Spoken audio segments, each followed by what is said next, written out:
또 예수님과 함께 하신 그 성령이 누구에게 임했느냐? 바로 예수를 믿는 자들에게 임하셨습니다. 오순절 날이 이미 이름에 저희가 다 한 곳에 모였더니 예수님께서 너희가 모여서 힘써 이제 기도하라고 했잖아요. 하나님 아버지가 너희에게 줄 것을 간절히 사모하면서 기도하라고 했으니 모여가지고 이제 막 기도하고 있는데 호련히 하늘로부터 급하고 강한 바람 같은 소리가 있어 저희 앉은 온 집에 가득하며 불의 혀같이 갈라지는 것이 저희에게 보여 각 사람 위에 임하여 있더니 성령이 역사하시는 그런 장면을 누가는 이렇게 표현한 겁니다. 그러면서 다 성령의 충만함을 받고 성령이 말하게 하심을 따라 다른 방언으로 말하기를 시작하니라.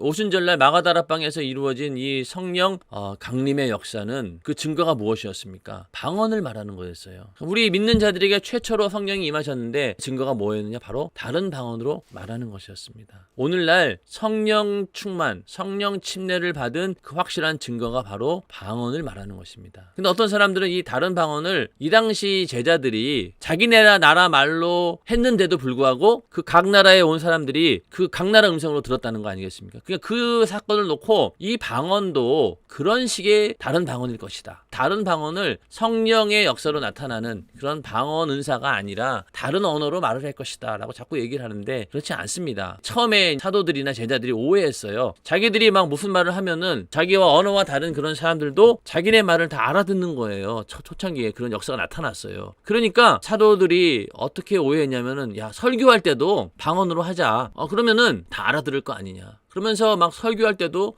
방언을 막 한 거예요. 그러니까 사도 바울이 어떻게 정리를 했냐면은 야 너희가 그렇게 방언으로 하면은 못 알아듣는다. 뭔 말인지 못 알아듣는데 그게 무슨 의미가 있느냐. 그렇게 방언하려면 차라리 예언의 말씀을 전해라. 이 말씀을 오해해가지고 방언은 필요 없다. 지금 오해하는 사람들이 있어요. 너희가 설교할 때는 말씀으로 자기 나라 말로 하라는 거예요.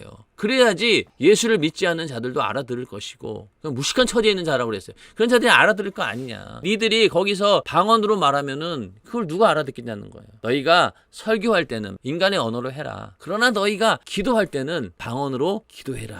그렇게 사도 바울은 방언에 대해서 오히려 강조하는 입장이었지 방언을 하지 말라라고 하지는 않았습니다. 근데 이걸 오해해가지고 사람들은 방언을 안 해도 된다 이렇게 하는데 그건 아닙니다. 중요한 건 뭐냐? 방언 은사는 성령 충만을 임했던 그 최초의 사건 가운데 가장 먼저 나타난 표적이 바로 방언을 말하는 것입니다. 성령 받았다. 내가 성령 침례를 받았다. 성령 충만을 받았다. 라는 그 확실한 증거가 뭐냐? 방언 은사가 나타나는 거예요. 자, 그 다음에 처음에 임했던 성령은 유대인들에게 사도들과 제자들 그럼 500명 이상이었는데 그 가운데서도 380명은 떠나고 120명만 남은 거예요. 굉장히 소수의 인원들이 성령을 처음으로 받았습니다. 그러다가 이 성령이 이방인들에게 임하는 어마어마한 사건이 또 일어나게 되죠. 왜냐면은 이 당시 유대인들에게 이방인이라고 하는 것은요 완전 개돼지 취급을 하는 인간으로 취급하지도 않는 그런 사람들이에요. 자기들은 하나님의 특별한 그 선택을 받은 민족이기 때문에 다른 민족, 이방인들은 하나님의 그 은혜에 전혀 상관없는 자들이고 제외된 자들로 알았기 때문에 이방인들에게 성령이 임한다는 것은 도저히 있을 수 없는 그런 사건인데 베드로가 그 사건을 목격하게 됩니다. 베드로는 유대인이잖아요. 철저하게 유대교를 신봉하는 그런 자였습니다. 그런 자에게 하나님께서는 이런 일을 맡겨주신 거예요. 하나님께서 나중에 사도 바울이나 이방인의 선교를 자처하는 자들 그 가운데 이방인들을 선택해가지고 그런 일을 하셨다라고 하면은 아마 베드로는 그가 한 행동을 쭉 보면은요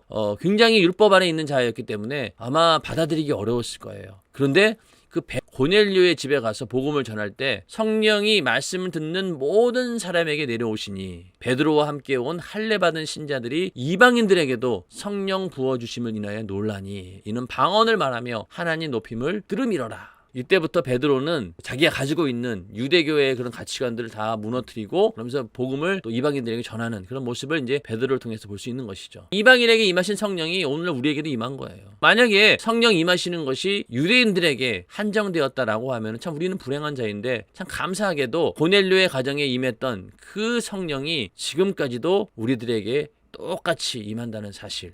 그것이 감사한 일이죠. 자, 먼저는 예수님에게 임하셨고 그 이후로 믿는 자에게 임하셨고 이방인들에게도 임하게 돼서 결국은 만민에게 내 신을 부어주리라고 하신 그 요엘 선지자의 그 말씀이 이루어진 것이죠.